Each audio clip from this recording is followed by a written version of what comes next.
오늘은 기독교 강요 3권 4장 고백과 보석, 5장 면죄부와 연옥을 같이 좀 나누도록 하겠습니다. 4장의 고백과 보석. 여러분, 로마 카톨릭은 회개가 마음의 통해, 입의 고백, 행위의 보석으로 이루어진다고 궤변을 늘어놔요. 근데 제들의 용서는 오직 하나님의 자비함, 즉 사랑에만 근거하고, 이것은 또 그리스도의 오심으로 드러났어요.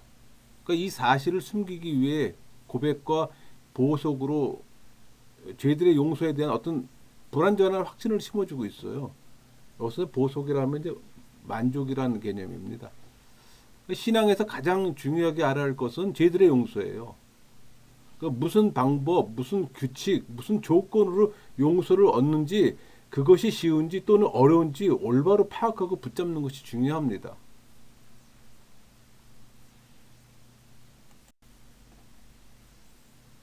회개는 죄를 씻어내는 약이며 또 하늘의 선물이자 놀라운 능력이며 또 율법의 힘을 능가하는 은총입니다.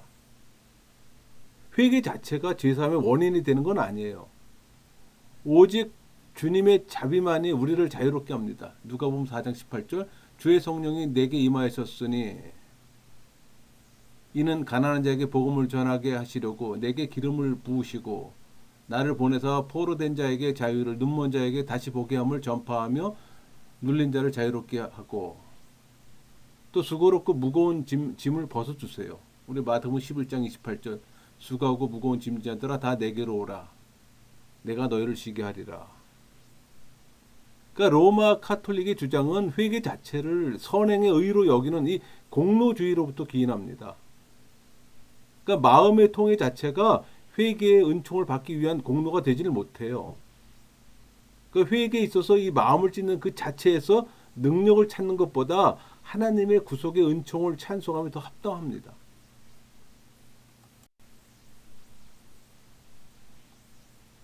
여러분, 죄들의 용서는 회개 없이 얻을 수가 없어요. 그 이유는 고통을 받고 죄들에 대한 인식으로 상처들 받는 자들만 하나님의 자비함을 진지하게 간청할 수 있기 때문에 동시에 회개가 죄들의 용서의 근거가 될 수 없다는 것도 기억해야 합니다. 개혁주의 교리는 양심의 가책이나 자신의 눈물이 아닌 오직 하나님의 자비함을 바라봐야 한다는 겁니다. 그 이유는 그분은 가난한 자에게 복음을 선포하고 포로된 자에게 자유케 하시고 슬픈 자를 위로하기 위해 오셨기 때문이에요. 실행할 수 없는 완전한 통일을 통해 죄들의 용서가 이루어진다고 가르치지 말고 자신의 비참함, 자신의 우유부단, 자신의 약함을 통해 하나님의 자비함에 목말라 하면서 자유를 추구해야 하는 겁니다. 그래서 하나님의 영광을 돌리기 위해 겸손하라고 또 가르쳐야 하는 거고.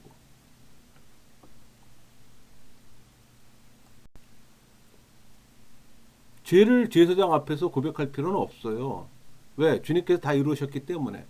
히브리서 7장 12절 제사 직분이 바뀌었은즉 율법도 반드시 바꿔지리니 사람 앞에 죄를 고백함이 합당치 않아요. 심지어 구약의 제사장도 죄의 고백을 듣는 직분은 없었어요. 서로 고하며 기도하라는 말씀이나 우리 야고보서 5장 16절 그러므로 너희 죄를 서로 고백하며 병이 낫기를 위하여 서로 기도하라. 사람들이 또 세례 요한에게 죄를 자복했다는 말씀은 여기 마태복음 3장 6절 자기들의 죄를 자복하고 요단강에서 그 죄를 받았더니 이 자복했다는 말씀은 죄를 듣고 사는 권세를 특정인에게 위임한 것이 아닙니다. 병이 나은 나병 환자들을 제사장에 보낸 것은 그들에게 죄를 고백하라고 그런 것이 아니라 그들의 병이 나았음을 선포하기 위해서였어요. 우리 마태복음 8장 4절 예수께서 이르시되 삼가 아무에게도 이르지 말고 다만 가서 제사장에게 내 몸을 보이고 고백하라고 보낸 게 아니에요. 병이 났음을 선포하라고 보낸 겁니다. 그러니까 세례를 받고자 하는 자들에게 죄들을 고백하도록 하는 것은 옳은 겁니다. 그러니까 야고보가 죄를 고하라고 말할 때는 상호 고백과 상호 기도를 의미하는 거예요. 사제들에게만 고백해야 한다는 로마 카톨릭의 억지 주장은 잘못된 것임을 우리는 알 수가 있어요. 우리는 서로의 연약함을 알고 서로의 권면을 받아들이고 서로를 불쌍히 여겨야 합니다.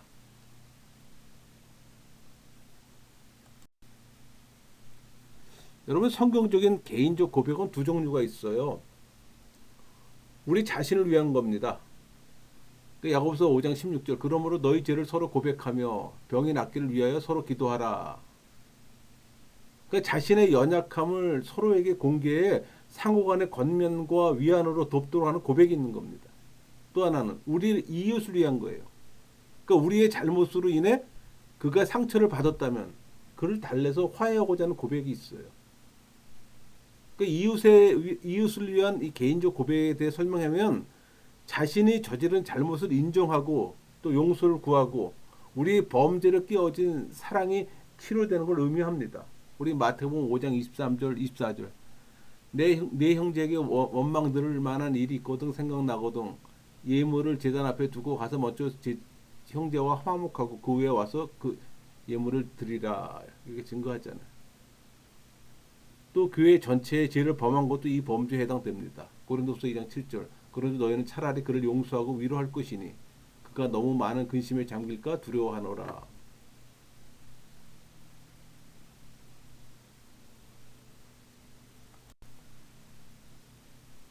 여러분, 그 천국 열쇠의 권한은 세 종류의 고백으로 나눠져요. 그 하나가 전 교회가 자신의 잘못을 엄숙하게 인정함으로 용서를 청원할 때, 두 번째가 일반적인 범죄를 저질러 명백하게 드러난 개인이 회개할 때, 세 번째가 목회자의 도움이 요구되는 자가 자신의 연약함을 드러날 때입니다. 그러니까 교회로부터 멀어졌던 자가 용서를 구하고 형제적 연합에 회복되는 것이 그에게 큰 유익이 돼요. 우리 요한복음 20장 23절, 너희가 누구의 죄든지 사하면 사해질 것이요 누구의 죄든지 그대로 두면 그대로 있으리라 하시니라. 그러니까 천국 열쇠의 권한은 복음 선포 외에 다른 곳에 사용되지 말아야 하는 겁니다.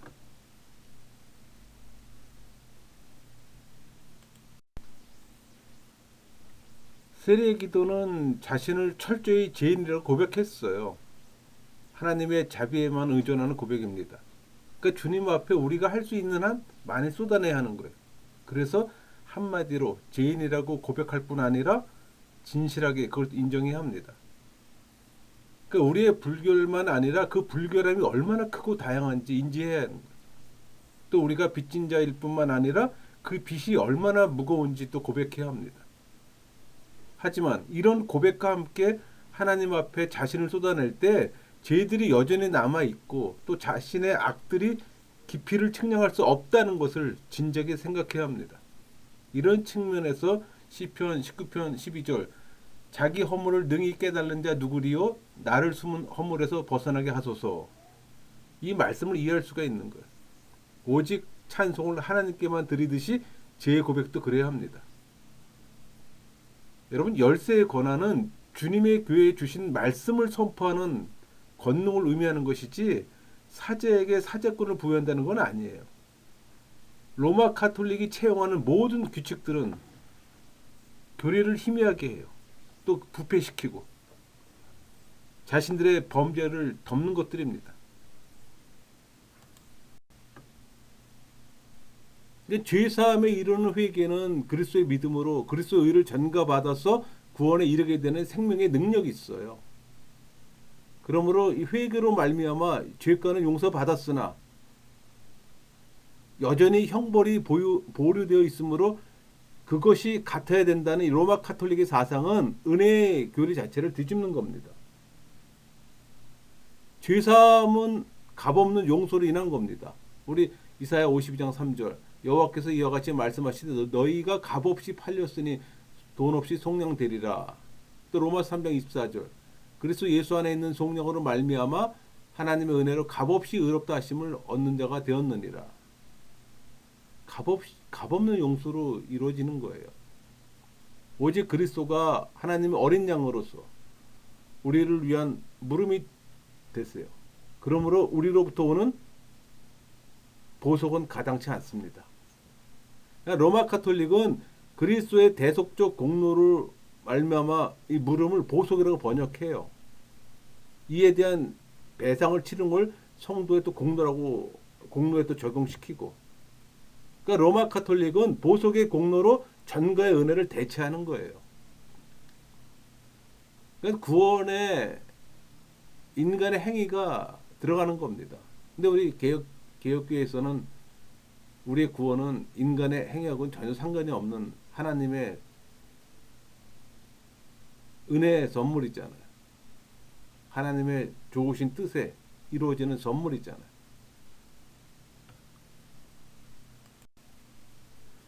여러분, 죄사건 사망이 있잖아요. 사람이 스스로 갚아서 어찌 다 생명의 값을 물을 수 있겠습니까? 오직 그리스도의 피로 죄사함을 얻고 또 화목에 이르게 되는 겁니다. 우리 골로새 1장 14절 그 아들 안에서 우리가 속량 곧 죄사함을 얻었도다. 그러니까 죄를 가져가신 분께서 친히 벌을 감당하시는 거예요. 그러니까 우리의 죄책이 예수님에게 전가되는 겁니다. 그 반면에 예수님의 의가 우리에게 전가되는 거고. 그러니까 우리는 더 이상 죄에 대한 책임이 없어요. 우리는 그저 죄의 오염만 갖고 있는 겁니다. 죄의 경향성만 갖고 있는 거예요. 그리스도가 자신을 죄의 값으로 즉 속전을 들여서 구속을 이루셨잖아요. 로마 3장 24절 그리스도 예수 안에 있는 속량으로 말미암아 하나님의 은혜로 값없이 의롭다 하심을 얻은 자 되었느니라. 그러니까 로마 카톨릭의 보속설로부터 연옥과 면접을 하는 이 전혀 비성경적 사설이 고안된 겁니다. 그러니까 사제를 중보자의 자리에 세워서 이 보속을 대행하는 악패를 조장했어요. 여러분, 하나님이 행하시는 두 종류의 심판이 있어요. 보복의 심판과 징계의 심판입니다. 성도에게는 징계의 심판만 있어요. 주님께서는 징계 가운데 인자를 베푸시고 연단을 시키시거나 타버리지 않게 하세요. 성도를 징계하시는 것은 오직 세상과 함께 정죄받지 않도록 하기 위해서입니다. 우리 고린도전서 11장 32절. 우리가 판단을 받는 것은 주께 징계를 받는 것이니 이는 우리로 세상과 함께 정죄함을 받지 않게 하려 하심이라. 우리에게 공로가 있다면 그것은 그리스도의 의를 거저 값없이 구하는 공로밖에 없어요. 전적으로 의지하는 공로, 전적으로 기대하는 공로.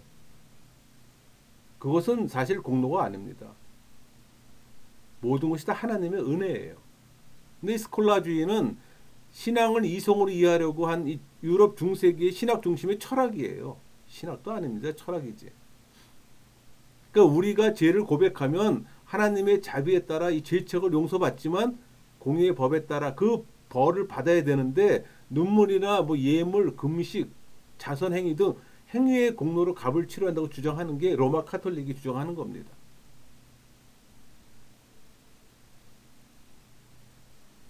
그러니까 로마 카톨릭이 주장하는 회개의 세 요소에 대한 비판입니다. 마음의 통해, 죄에 대한 뉘침이 없는 어떤 공로도 없어요. 입의 고백. 오직 주님만이 유일하신 중보자로서 내적인 고백을 들으세요. 행위의 보속, 오직 주님의 무릎에 공로로 거저 다 받기에 족한 겁니다. 우리 인간의 행위는 전혀 들어갈 빈틈조차 없는 겁니다. 오로지 하나님의 은혜일 뿐이에요. 예수 그리스도의 공로만 있는 겁니다. 우리의 의는 들어갈 틈이 없어요. 이 4장을 좀 요약하면은 이 중세시대의 스콜라주의자들은 참에 비성경적이고 비사역적인 의미를 부여했어요. 그러니까 신자들에게 무거운 짐을 지우고 또 그들을 지배했습니다. 그래서 죄를 사제에게 고백하라는 겁니다. 하지만 회개는 개인적인 고백만 아니라 서로에게도 고백해야 합니다. 그러니까 하나님에게만 아니라 사람에게도 고백해야 합니다. 죄 용서는 하나님께 직접 고백함으로 이루어져요. 그분의 보혈로. 사제에게 고백한다고 해서 죄 용서받는 게 아니에요. 하나님께 고백하라는 이유는 겸손을 위함이고 사람에게 하라는 이유는 하나님의 자비로우심을 나타내기 위함입니다. 그 신부들에게 고백할 이유가 전혀 없어요. 하지만 목회자의 임무가 신자들이 겪는 죄들에 대한 고통을 해결해줘야 하기에 자발적으로 고백을 원하면 듣고 하나님의 말씀으로 사죄의 확신을 심어줄 필요는 있습니다. 근데 이것을 잘못 사용하는 경우도 있기에 늘 목회자는 조심해야 하는 거예요. 그러니까 스콜라주의자들은 죄 용서에 대한 이 합당한 만족을 행해야 평안함을 얻는다고 또 억지 주장합니다. 그러니까 용서에 대한 만족은 그리스도의 속죄로 인해 해결되었지 일련의 어떤 죄들을 위한 만족이 있다는 이 억지 주장은 잘못된 겁니다. 그리고 성경에 등장하는 다양한 심판에 대한 설명도 왜곡해 자신들의 주장을 뒷받침하려고 하지만 실패했습니다. 오직 그리스도의 보혈만으로 우리는 제 용서를 받아요. 불신자들이나 신자들이 직면하는 이 불행들을 보면서 신자들에게 보복적으로 느끼지만 그것은 징계로 봐야 합니다. 그 이유는 신자들을 바로 이끄시고 더 심각한 범죄들을 행하지 않도록 하시는 그분의 섭리하에 있기 때문에. 이렇게 해서 4장은 마쳤고 5장 면죄부와 연옥입니다. 여러분 이 면죄부와 연옥은 이 보속에 추가된 겁니다. 그러니까 그리스도의 공로를 성도에게 적용시키는 분은 성령 하나님이에요. 하지만 로마 가톨릭은 자신들이 그 역할을 수행한다고 억지 주장합니다. 이 말의 의미는 그 사역을 적용시키는 이 면죄부를 교회가 발행한다는 의미예요. 이 면죄부는 4장에서 언급한 우리 죄들을 위한 보속의 절차라고 보는 거야, 이 사람들은. 그러니까 보속으로 부족한 것을 면죄부가 채운다고 주장합니다. 그러니까 면죄부를 순교자들의 공로를 정의하고 또 로마 교황이 써서 그 일을 수행한다고 말합니다. 그러니까 교회가 교회의 보물을 주관하고 분배하고 매각해요. 면죄부라는 양식으로. 그러니까 면죄부란 신부 앞에서 통회하고 죄를 고백한 사람이 죄책은 용서받으나 형벌은 그대로 갖고 있으므로 이 만족을 위해 선생이나 여러 종류의 고행을 요구합니다. 그러니까 면죄부는 바로 우리가 죄값으로 받아야 할 형벌을 돈으로 대신하는 거예요. 면죄부도 종류가 있어요. 교황은 100일간 면죄부를 발부하고 추기경은 40일간의 면죄부를 발부했습니다. 그리고 연옥은 고해성사의 과정에서 잘못된 신자들이 가는 곳인데 이미 언급한 대로 이건 역시 성경적 근거를 갖지 못해요.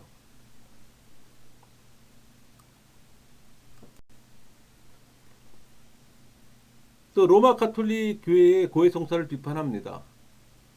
고해성사란 회개를 위한 잘못된 메커니즘이에요. 이미 영세 혹은 세례를 통해 가톨릭 신자가 된 사람이 이 세상에 사는 동안 죄를 짓게 되는데 그가 죄를 지을 때마다 사자 앞에 나아가 죄를 통회하며 뉘우치며 죄를 항목해서 낱낱이 신부 앞에 고백합니다. 그러니까 죄책은 용서받으나 형벌은 면제받지는 못해요. 그래서 어떤 성인이나 어떤 종류의 보상하는 고행을 통해서 하나님에게 만족을 드려야 하는 거예요. 또 사제는 이 미사 행위를 통해 이런 사람들의 모든 죄책과 형벌을 또 면제시켜주고 개혁교회에서는 도저히 인정할 수 없는 시스템이죠.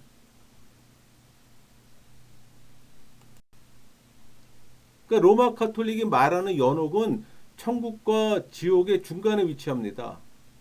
이곳에 가 있는 영혼들은 지상 교회의 미사와 어떤 기도에 힘입어 하늘나라로 옮겨갈 수 있다는 소망과 기다림 속에 살아요.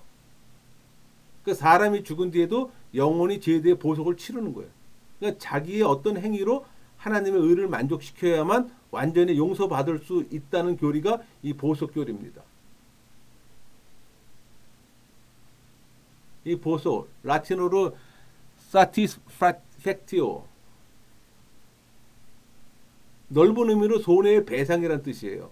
그러니까 기독교 신학에서는 이 죄인이 로마 가톨릭 교회와 동방 종교회의 성사 가운데 하나인 고해 성사를 보고 나서 실천하는 속죄 행위를 말하는 거예요. 그러니까 연옥은 죽은 후 죽은 자들의 영들이 지불해야 하는 죄들을 위한 보속이라고 말합니다. 그래서 보속이 파괴되면 연옥설도 전멸되는 거예요. 그러니까 로마 가톨릭은 자기의 힘으로 보속을 이루기 힘겨울 때는 다른 사람의 공로라도 빌려와야 된다는 주장이에요. 그러니까 자기의 공로로 완전한 용서를 추구합니다. 그러니까 자기 힘으로 보속을 이루기 어려울 때 타인의 공로를 빌려오는 거예요. 그 일을 교회가 도와주는 거고. 그게 면죄부예요. 그러니까 성자와 순교자의 공로를 돈으로 사는 겁니다. 우리 빌립보서 2장 10절 하늘에 있는 자들과 땅에 있는 자들과 땅 아래에 있는 자들로 모든 무릎을 예수의 이름에 꿇게 하시고 이 말씀에서 그들을 연옥에서 고통당하는 영들이라고 억지 주장합니다. 하지만 이 말씀은 그리스도의 지배권 앞에 모든 자가 복종한다는 의미예요. 또 그들은 하나님의 심판대 앞에 끌려와서 공포와 전율로 심판자를 인정하게 될 귀신들을 의미해요. 우리 야고보서 2장 19절 내가 하나님은 한 분이신 줄 믿느냐? 잘하는도다. 귀신들도 믿고 떠떠니라. 5장을 요약하면은 면죄부는 우리가 부족한 보속들을 그리스도와 성자들이 남긴 공로를 받는 데서 비롯되는 겁니다. 그리스도의 보혈과 성자들의 피를 섞어 또 새로운 연옥선을 만들어냈어요. 뭐 그리스도의 구속사역을 무력화시키는 신성 모독죄입니다. 또 죽은 자들을 위한 기도 역시 사단의 계략이에요. 1300년 동안 무지하고 순수한 이 신자들을 속인 관습입니다. 하지만 교부들의 글에서도 연옥에 관련된 죽은 자들의 기도에 대해서 어떤 인용도 없어요. 이렇게 해서 우리가 짧게 나눴는데 사실 뭐 면죄부나 연옥이나 보속이나 이런 것들은 우리 개혁교회에서는 뭐 인정할 수도 없고 관심 가질 필요도 없어요. 다만 이제 기독교 강요에서 그 내용이 있기에 또 빠뜨리고 갈 수는 없어서 다루는 겁니다. 마치겠습니다.